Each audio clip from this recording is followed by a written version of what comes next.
un groupe d'individus de plusieurs nationalités arrêtés.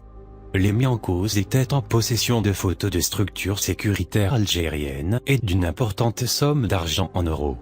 Les tenants du projet sioniste contre l'Algérie verront sans doute là une énième défaite, après l'arrestation hier, par les services de sécurité à Gardaïa d'une dizaine d'individus de nationalités différentes, qui travaillent au profit du Mossad. Armés d'un matériel de communication de haute technologie, ces espions qui ont été placés sous mandat de dépôt viennent de Libye, du Mali, d'Éthiopie, du Libéria, du Nigeria, du Kenya et de la Guinée. Leur mission n'est pas seulement l'incitation aux violences, mais la transmission de toutes les informations au centre de renseignement du Mossad, qui dispose d'agents en grand nombre aussi bien au Maroc, qu'en Libye et également en Tunisie, confie des sources très imprégnées des données de l'anti-espionnage. Ces espions se seraient mélangés aux réfugiés pour rejoindre le territoire national via les frontières algéro-maliennes ou algéro-marocaines en empruntant des pistes particulièrement connues par des passeurs, qui travaillent de concert avec des narcotrafiquants. L'entité sioniste a toujours considéré l'Algérie comme une menace et un pays fermement hostile à son existence, et sans aucun doute pour la participation de l'Algérie aux côtés de l'Égypte et de la Syrie en 1973 à la guerre de Kippour. On notera que l'Algérie est l'un des rares pays dans le monde qui refuse toute relation avec Israël. Les principes diplomatiques et historiques de l'Algérie nourrissent une culture anticoloniale, d'où cette solidarité avec la Palestine. Sous le règne de Chadli Ben Jedid, l'Algérie a été le premier pays à reconnaître l'État de Palestine. Elle payera cher cette reconnaissance avec une décennie noire, qui débutera par l'assassinat de Mohamed Boudiaf en 1992. Mais un autre motif est redouté par l'entité sioniste, ce sont à ne pas en douter, ses relations avec l'Iran.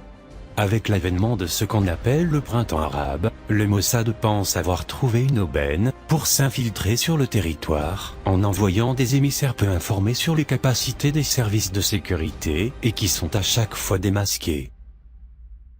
Les provocations ont commencé déjà avec l'histoire des Sukhoi et MiG-29 que l'Algérie avait acheté à l'enquête, avait déterminé selon le quotidien El Khabar que le service du Mossad israélien aurait mis la main sur le dispositif de transmission de données de ces avions de combat.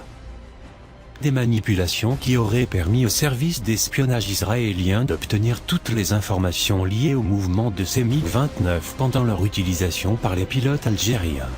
La même source indique que les services de contre-espionnage algériens ont demandé aux autorités fédérales par des canaux diplomatiques le volume d'informations sensibles que l'espion concerné aurait pu recueillir sur les armes destinées à l'Algérie.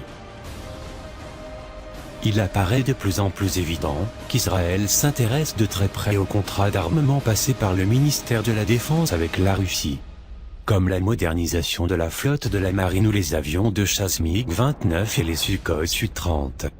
Derrière cette tromperie, un certain Vadim Liderman, l'attaché militaire de l'ambassade d'Israël à Moscou, qui a été expulsé pour espionnage. Dans son édition à ce propos, la même source soulignait que l'information n'était pas inconnue du département du renseignement et sécurité algérien, sur le qui-vive depuis pas mal de temps. Elle a conduit les limiers du département du contre-espionnage à rouvrir le dossier des 15 avions de combat MiG-29 SMT, renvoyés, en 2008, en Russie et surtout demander aux autorités fédérales russes des précisions sur l'espion Vadim Liderman et le réseau d'espionnage israélien en Russie. Les services de sécurité du contre-espionnage ne sont pas à leurs premières arrestations. En 2013, 3 Marocains suspectés d'espionnage pour le compte d'Israël avaient été arrêtés en Algérie, alors qu'en 2014, c'est un Marocain originaire de la ville de Nador, qui avait été arrêté à Annaba, où il avait été poursuivi pour atteinte à la sécurité de l'État algérien et espionnage. En 2015, les services de sécurité avaient mis la main sur 4 autres hommes, pour espionnage près de Boulima, à une trentaine de kilomètres à l'ouest de Béjaïa. Les mis en cause étaient en possession de photos de structures sécuritaires algériennes et une importante somme d'argent en euros. Cette obsession sioniste contre l'Algérie malgré la distance renseigne sur les craintes réelles de cet État colonisateur, qui n'avait pas manqué d'envoyer des agents portant des nationalités syriennes et libanaises à partir de 2011 sur le territoire algérien, via des aéroports nationaux. Le jeune indépendant avait rapporté à ce propos, ils auraient pris des dizaines de vols vers Alger dans le but de prospecter le marché algérien, alors qu'en réalité ils seraient en mission très spéciale, pour récolter des renseignements sensibles sur le pays. Fort heureusement, les services de renseignement algériens ont été vigilants, ayant réussi à découvrir l'existence de ces 5 espions du Mossad sur le territoire national.